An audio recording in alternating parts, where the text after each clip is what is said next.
Good morning,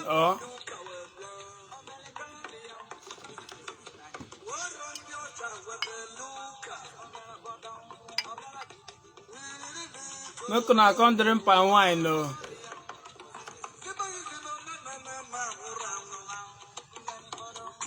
Go on our country and wine. Look on our country and wine, no.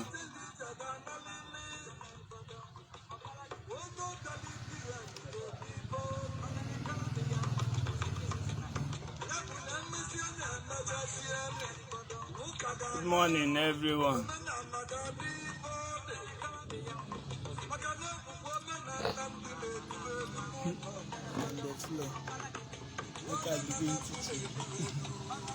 Good morning, everybody. I can have one. I can have one. I can have two. I can have clear one.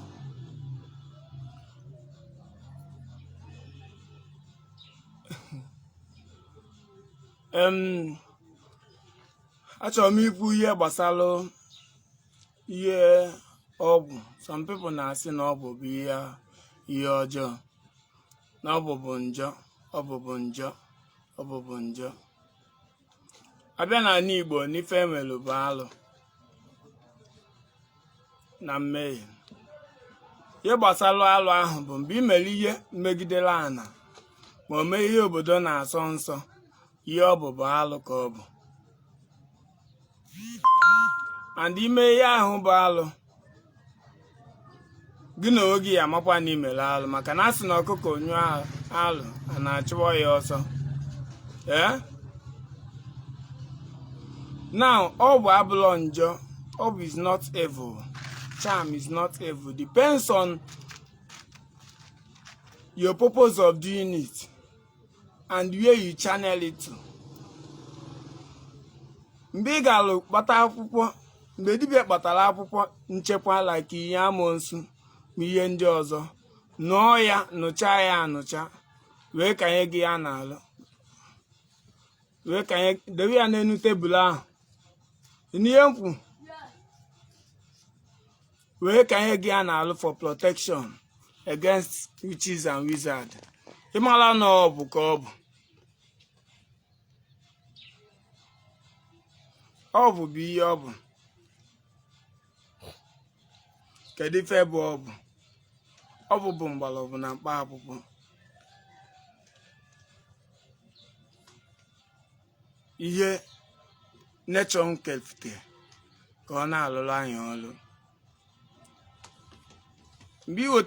Mgbe na-aya ahụ ote mgbọrọgwụ na mkpa akwụkwọ esielu gị mgbọrọgwụ na mkpa akwụkwọ mbụ dibịa enwụọ ya inweta onwe gị ịmara na ọ bụ ka e nwere. Herbs and roots bụ ọgwụ ahụ a na-agwa gị. Those herbs and roots nwere ife ọ na-enubere isi. Akpọ ya alọbunagụ. Alọbunagụ bụ mmụọ na-achịkọta mgbọrọgwụ na mkpa akwụkwọ dị n'ime ọfịa. Mmụọ na-enubere isi. Alọbunagụ ahụ a na-ekwu okwu ya, ọbụla mmadụ niile ka ọ na-alụrụ ọrụ. Ọya mere eji ọbụla ọ bụ niile dibịa ekwọrọ na-adị ile. If you are not in good time with alọbunagụ gị bụ onye dibịa ma gị bụ onye na-eme ihe ọdịnala, iweta mkpa akwụkwọ onye mmadụ ọma lụrụ ya ọrụ. Mata ọ natara chi gị ọ bụ na iji wee bịa. You have to be in good time with them for you to achieve your aim n'ihe gbasara mgbọrọgwụ na mkpa akwụkwọ.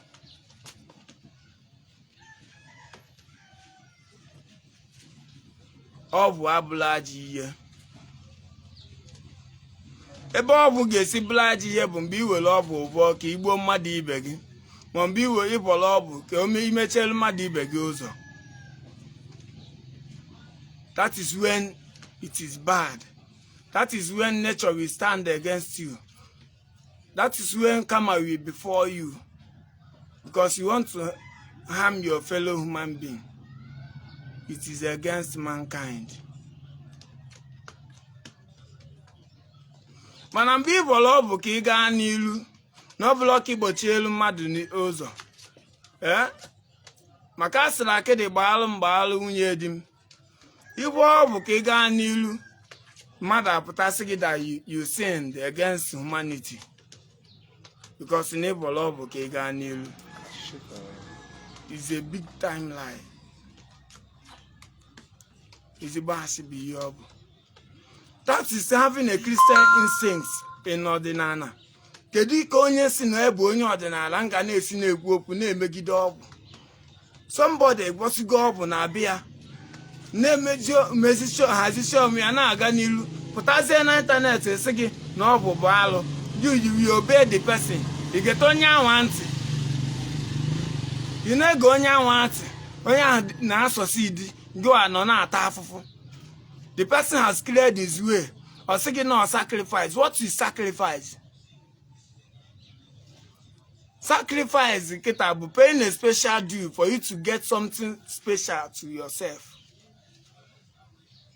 Imeli ahụ ịchọrọ ịchụ aja, ịchụrụ aja.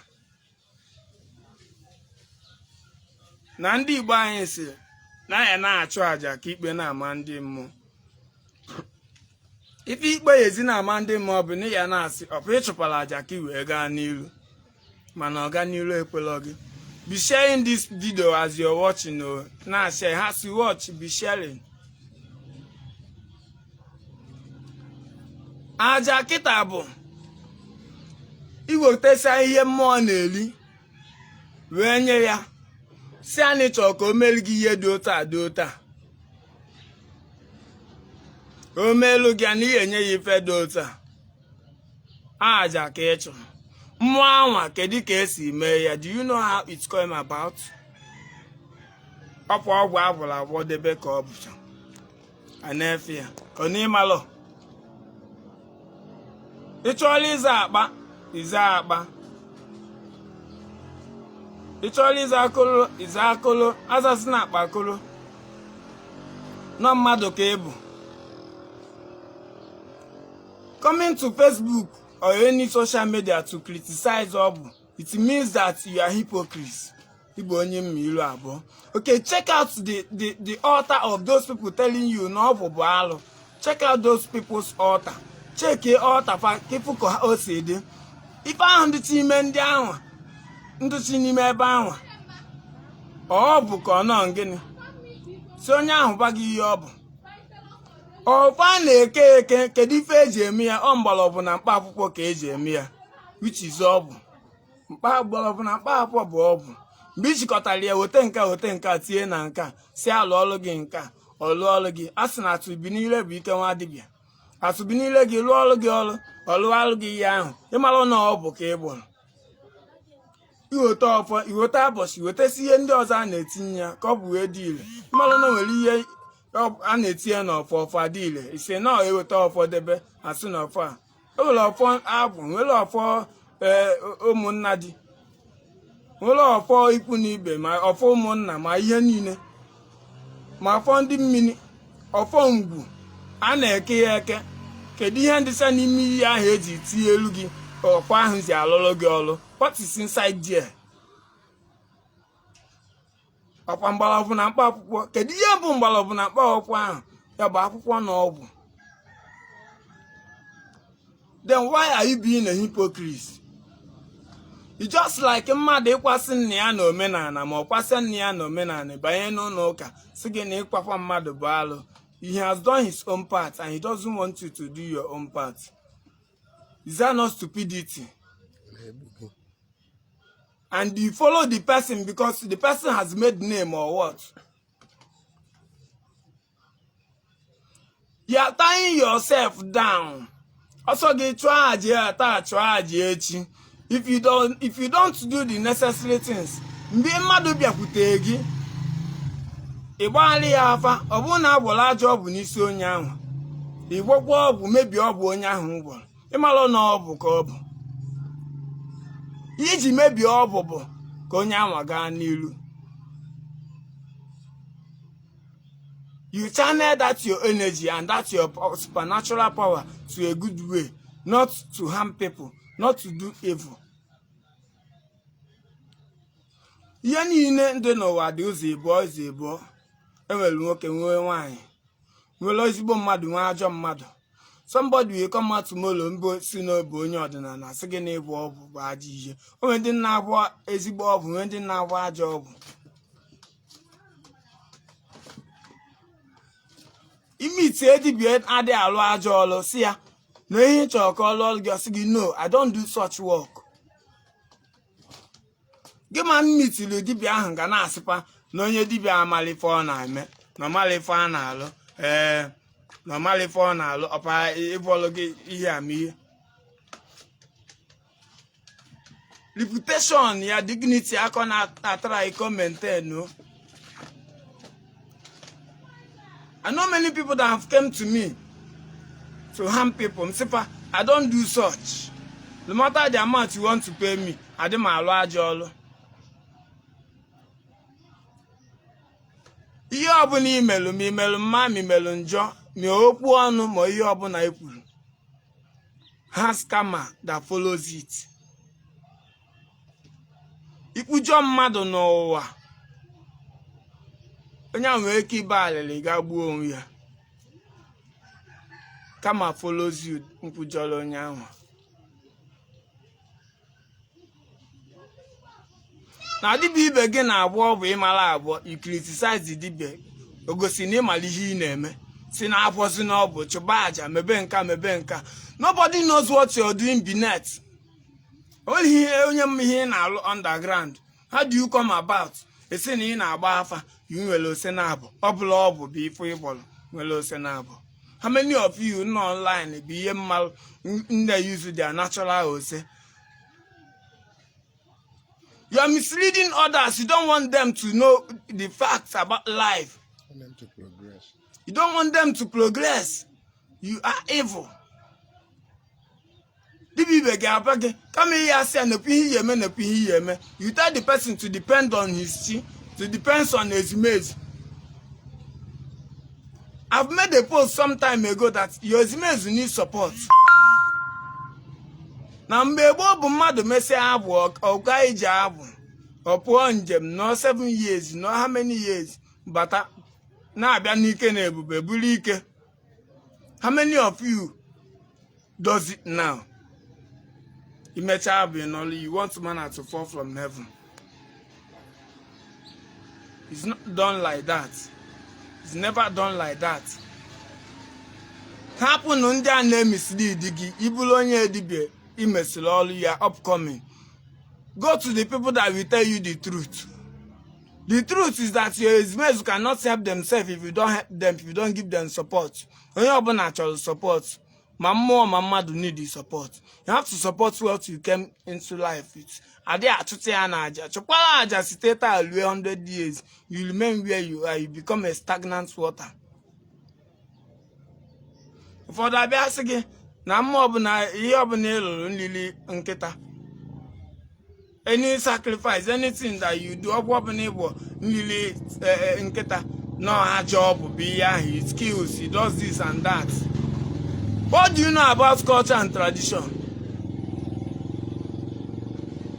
Na n'Igbo a sị na mmụọ ọbụla nlili ebine bụ mmụọ ka mmụọ, ọ ife a na-akpụ ya.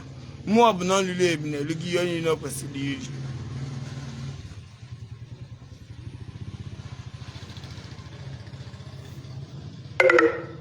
Ogbu ebine enwere ya, ogbu efi enwere ya, ogbu atụ.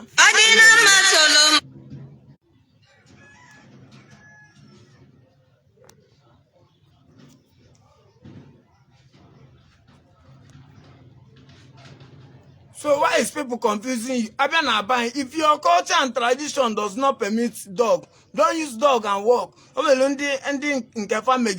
use udene. Don't use it. Obey your own culture and tradition. As the bend the lefa kakan you the line. No okay melu ki me ife okay melu ki mo okoli. Ima no blo mad niile ka ọ bụ na alụlụ ibogodoli ihe ọbụla ị na-abọlụ it doesn't work. Mana obele ihe na-emelu onye na-asụ ọlụọlụ ya ọlụ mana nke ya dị alụ ọlụ. Ibe onye akpa ala mmiri ọbụla ọ bụ niile ka ị ya abụ. Ịmalụ na a na-enwe obodo enwe.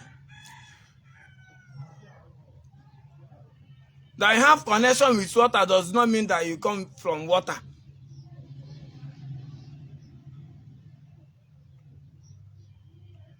Although hard if that is why you see people going from places to places. You have to do some kind of things before it starts working for you. No, it's from you. It's from where you are, where you come from, the true you.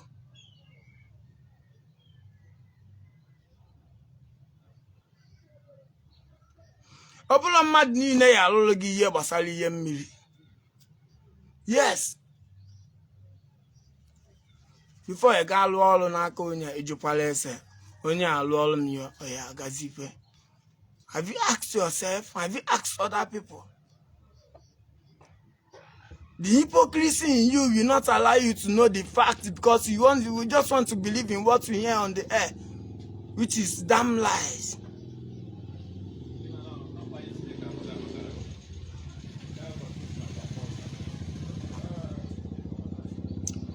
Oh, Bablaji, oh, if it's yellow novel, be melu of Gizi Blaji, and your purpose is a bob, be a melody Blaji.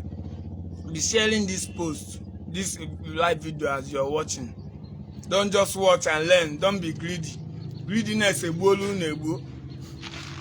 Share the video for other people to see and learn, and not be ignorant of what they don't know.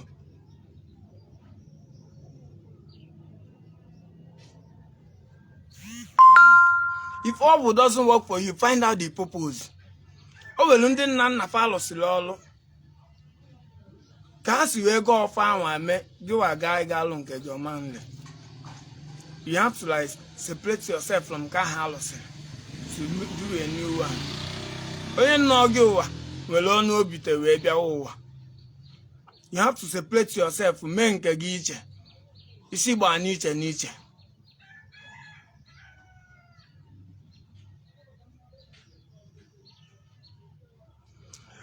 No OKITE, onye ọbụla na-eti OKITE is evil, is can. Do you think OKITE bụ $1? You that doesn't have 100,000 in your account, even 50,000, na si na OKITE bụ nke abụlụ nka. OKITE bụ nke abụlụ nka. You get money for OKITE. Asị gị na OKITE bụ $10. OKITE will be close to 1 million. You will never see 1 million for over 5 years. They talk so OKITE is in Kabulonka.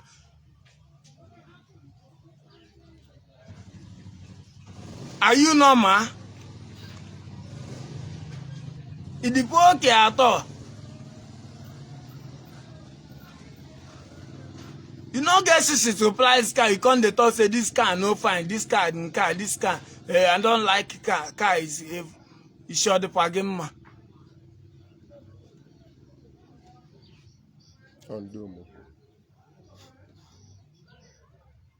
If you turn on Facebook, whatever you see, let me tell you, stop following everything that you see on FB.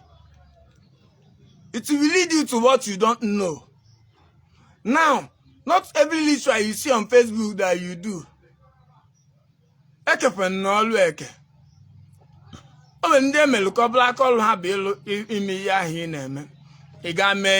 The spirits in Sony Yang, aha morgi. You bring more ocho upon yourself. OKITE is not evil. What is evil is what you put in it and your purpose of doing it. That's what makes it evil. It's not devilish. When you hear the time Igbo. Ebe na aji ihe ọma nwa afa. If I find the Igbo kpala oli bụ oli. Mana oyibo gbalili ya. Stealing by trickish, nke a na nke ọzọ, pickpocket, nke a na burglary, breaking and entry. Ha ncha bụ ofu afa ndị Igbo kpọọ ya, njọ bụ njọ, alụ bụ alụ. Mgbe izulu osi n'obodo imego alụ. Mgbe imeli ihe obodo na-asọ nsọ imego alụ. OKITE is not bad. Look, let me tell you. So no man OKITE because OKITE enwego afa.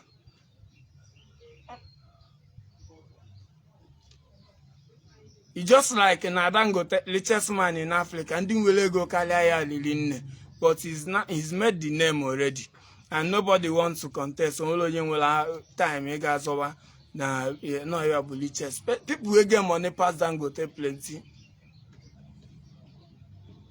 Oh, thank OKITE si melo we afa. I am ebinesi na nke akude, ebinesi na nke akude. Anụmanụ ọzọ gafee ebe a ebine gafee asị nọpụ ebine nke ya ka ude ka m na-ahụkwa mmanya m. If I teach you finish, go meet your other teachers, make them still teach you nonsense. Ọlụ ọbụla elulu tinye any human part is evil. It's not traditional. OKITE bụ ndị oke ọchịchọ bụ ihe mmelu ka etinye ya human pass, and gị bụ onye dibịa na-etinye human pass na ihe ahụ dị n'ala ya ejukwala ese maka ndụ gị. Esi na isiri onwe gị esi ejukwala ese maka ụmụ gị. Ife esikwe na agbụla emetakwa n'ife dewele ụmụazị.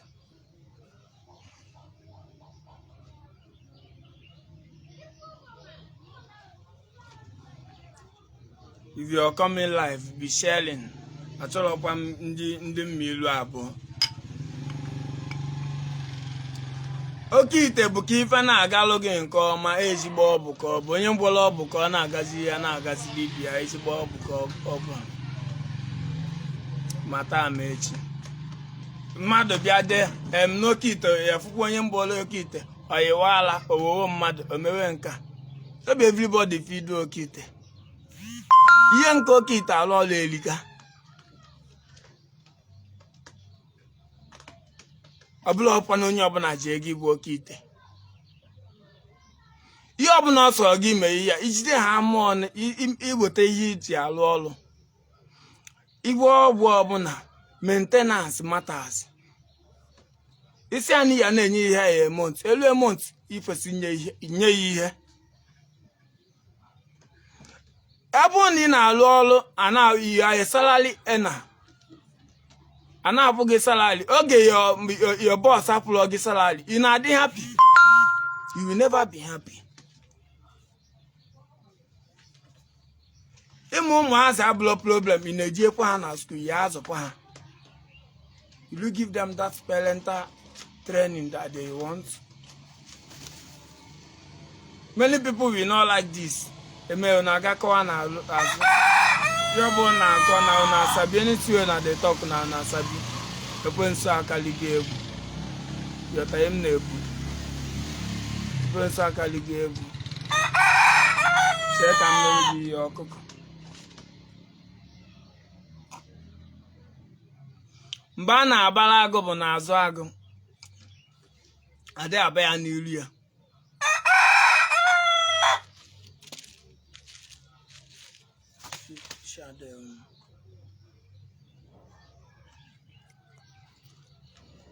OKITE adụlọ njọ. Ọbụla ọsọsọ OKITE ka a na-etinye human part. There are so many other ọgwụ a na-etinye human parts. Mana ndị na-etinye nupụrụ m nonsense ebe a. Na ndị na-etinye abụ ndị ajọ dibias. It's not part of our culture and tradition. OKITE bụ ka onye lu ndị mmadụ aka. People wey don dey balance or people wey want to boost their progress, to boost their business. Ihe niile na-azụ ka o kwesịrị isi wee na-azụ. OKITE bụ protection, extra protection. Ibulu ya ite na-alụrụ gị ọrụ. Ndị ile abụlọ maka gịwa. Mama nso abụlọ maka gịwa.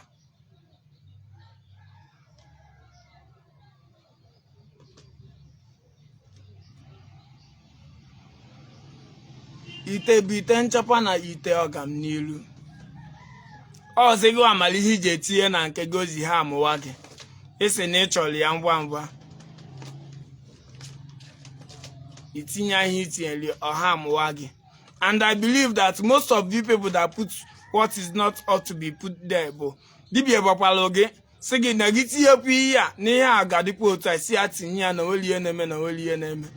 Etinyezi anyị ihe emewezie gị esi na ịmara ọkwa na otu ọ dị. Most of you bụ ekwe ibulu nonsense ekwe gị butewe na nke dibịa ichekọ ihe niile ka a na-emelu stubborn spirit maa gị aka ntị mara ebe ị nọ.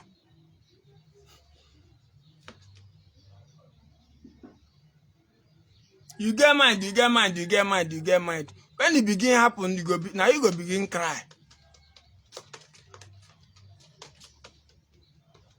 Which kind of nonsense mind do you get? Ijeli lu ọrụ na nke dibịa gwa gị na ihe a ga-etinyekwu ihe a na ọ ga-eme gị affect. Hapụ ihe itinye ihe ahụ ga-eme gị affect na ọ bụla ala na-apụ gị. Maybe when you go begin harm you tomorrow, you see na onye a bụ ajọ mmadụ na o mepere gị nke a mee gị nke a. But they told you earlier on. And not many people I used to tell, you may hear that is bad for you.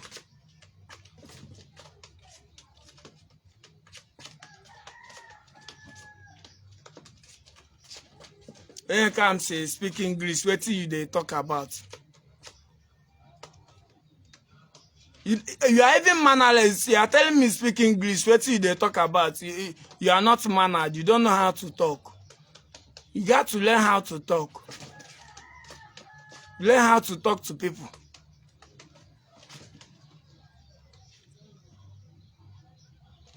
Sometimes DPS will work for you. You use your mouth and kill yourself. When you are supposed to get favor, pride will not allow you to get that favor. You can't make big boy. You know say you know how they do big boy for person who go help you. You senior or you know supposed to do. Share money then they do for senior for where money there. As you senior and for money.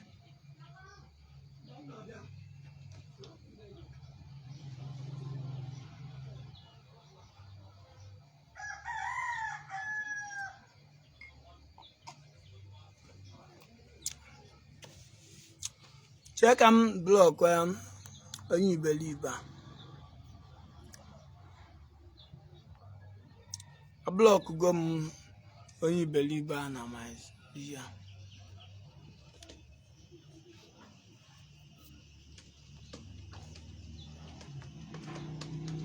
Yes, DBS will suggest item for use, but most of the DBS will tell you that if you use this, that is going to harm you. But people keep on telling the DBS to use it. Somebody came to me that that somebody's has done this and that to him, and for that he wants to revenge. I told the person that you already have spirit of vengeance in you.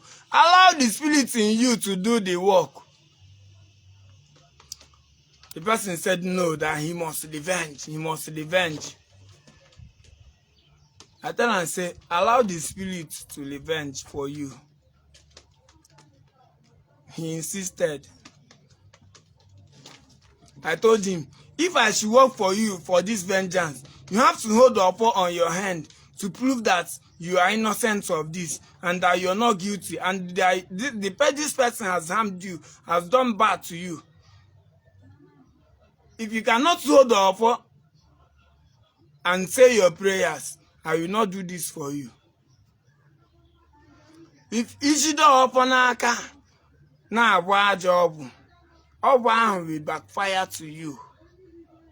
How many dibia has worked for you near basal vengeance, more near basal nature limit here, and gave you offer? They will not give you offer because they don't want it to backfire to you, and they know that what you're doing is bad.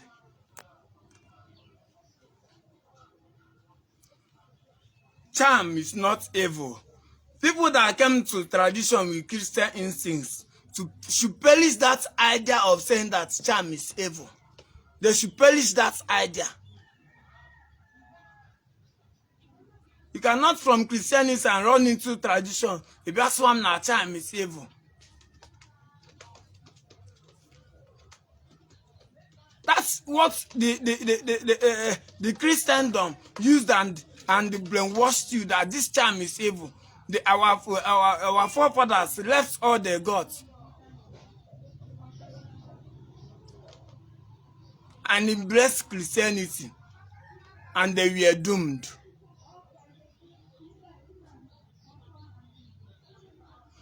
I don't criticize any church, but don't criticize any religion, and I don't criticize any religion, but don't criticize mine.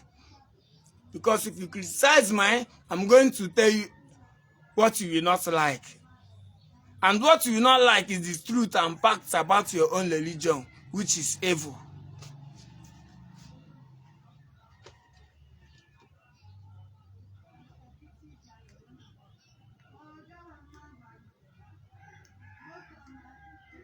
So look at cattle calling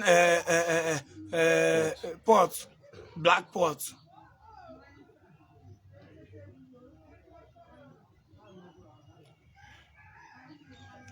My advice still continues. If you are new into tradition, you are new, you are upcoming dibia. You've not known the do's and don'ts. Make sure you run back to your village and learn some culture and tradition, or the band in your own hometown. Before you will invoke the curse and the anger of the gods in your hometown, because or the band in Kono got the pitch and kind. Before you learn the general culture and tradition, learn your own home, learn from home. Charity begins at home. And again, you have to seek support for your ezumezu. If you don't have support for them, hunger boogie. And the one nonsense be there, instead not be your godfather, we keep on telling you, it will be well, don't worry, just be patient, give them time.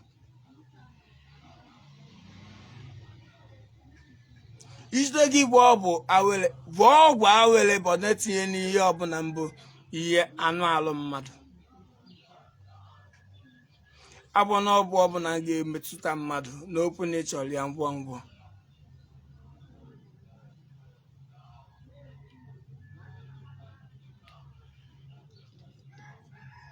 As you're watching, make sure you're sharing. I don't have much to say about this again. Obo is not bad. Charm is not evil. Stop calling Christian instincts to our culture and tradition. Look at Ijele, our masquerade. Now, Ben Dota, if I make it annually with 20 billion, we the Africans go there to watch it. I kill a 5G day, bube. They charge us for it. It's a nigga tourism, you ganka. You go with tourism. The things that we misuse, yes, you do not blame our ancestors because they were misled. Okay, now somebody you say you are Dibia, you have this power, you have this power. Why don't you use that power and do and make Nigeria to be better? Is a Dibia government? Dibia na Nigerian na politicians.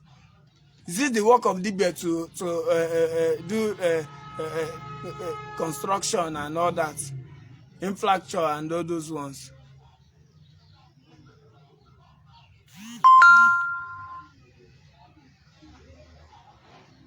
Many Dibia does more than you can ever imagine.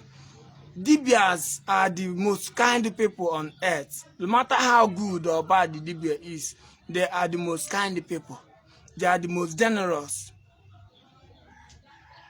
But most of them get evil as returns to their good. That's why most of them have quit good to bad. Because you see you people that will criticize the Dibia, no me pelenka men cause. Okay, somebody they posted that some witches are used to have annual this thing every year, January in Congo. They will fly to show their power. One idiot will say they have the power to fly, but the Europeans created aeroplane. These boys that create car in Nigeria, in our Igbo land, these little boys that construct cars, that construct many things, how many of them has the government helped? How many of them has the Christians helped? And led them to the right way. And gave them the connection for them to go far. How many of them have they helped? You see Dibia, they fly, he say he's trying to fly. What has he done with the flying? The Europeans created, the Britain created this and that. All can alone, have the government helped them?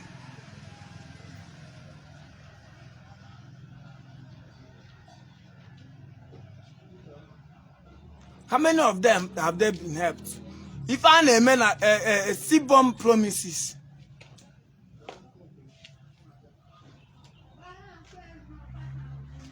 is it the work of a Dibia to develop the country? Is it the work of a Dibia to help the young ones in the country? They can only help the ones they could help, they could get in touch with. The ones they can afford to help. DBAs are not the politicians. They are not the governors and presidents. You are saying that he has this power, he has this power. You cannot build a aeroplane. You cannot use the power and manufacture car. The ones that manufactured car, how many of them have you that is saying it helped for them to go far and go and create with Elon Musk?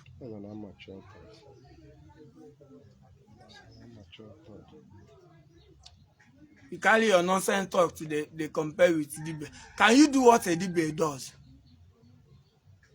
Many of you, if you see spirit, you go faint.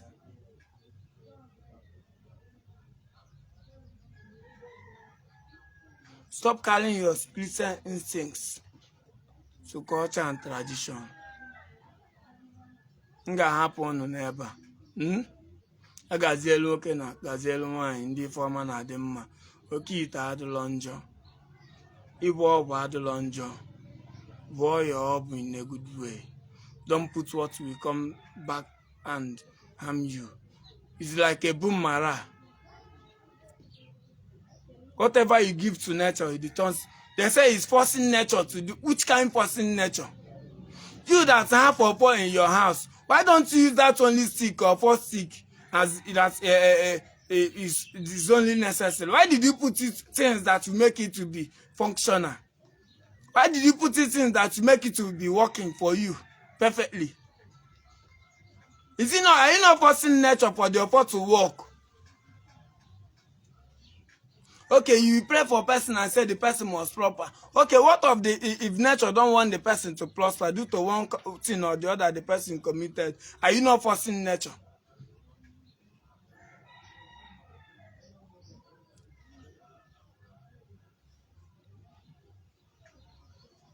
Use your head.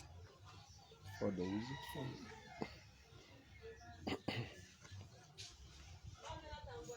Make una come drink palm wine. Make una head cool because most of you now have gone astray. You have gone astray. You want to make the same mistake that your ancestors made.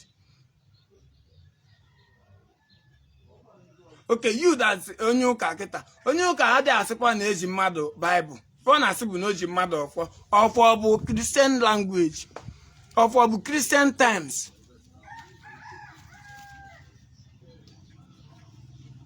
ị ga-alesi mmadụ n'iji ya Bible ị bịa isi n'iji ọfọ mgbe iji si n'iji ọfọ you are back to your tradition. You are trying to still tell yourself that you're still where you are. You cannot run away from yourself.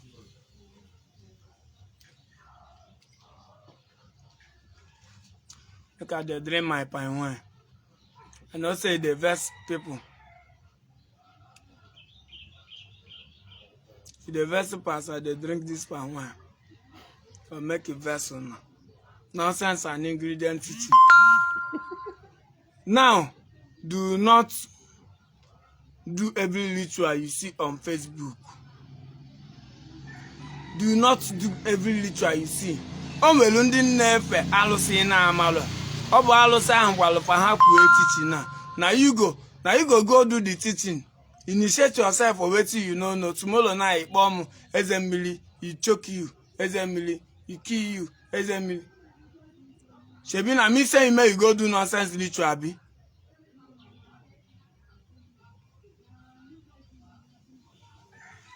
I know say una longer throat today for this my palm wine. I know they give you una shishi. I know they give una shishi. How many of you don't pay me tithes for this month? I'm going to my after this live video, I will go to my page, my account. I'm make live video based on what the pastor said. Yahoo people can cause. Wait for me there.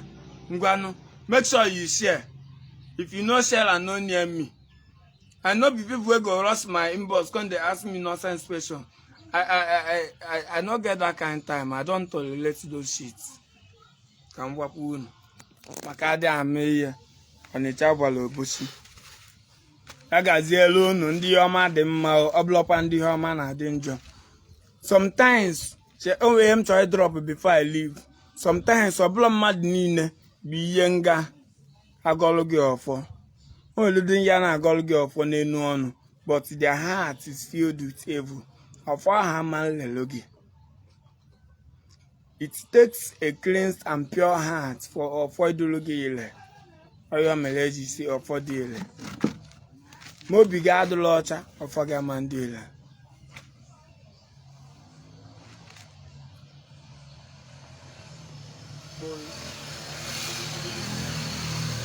The kings nwoke ọma onye na-ajụ m ajụjụ. This message, this ajụjụ na-ajụ m should be inbox. If you are a dibia or you are into a tradition new, make sure you watch this live video from the start. You have a lot to learn.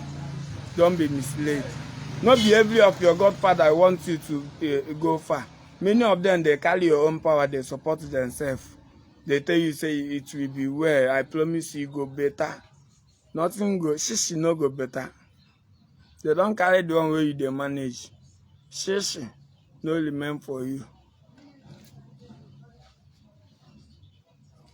Alum Oli Angel, I noticed you. You say you want soap. No worry, you go talk about them. Don't worry yourself.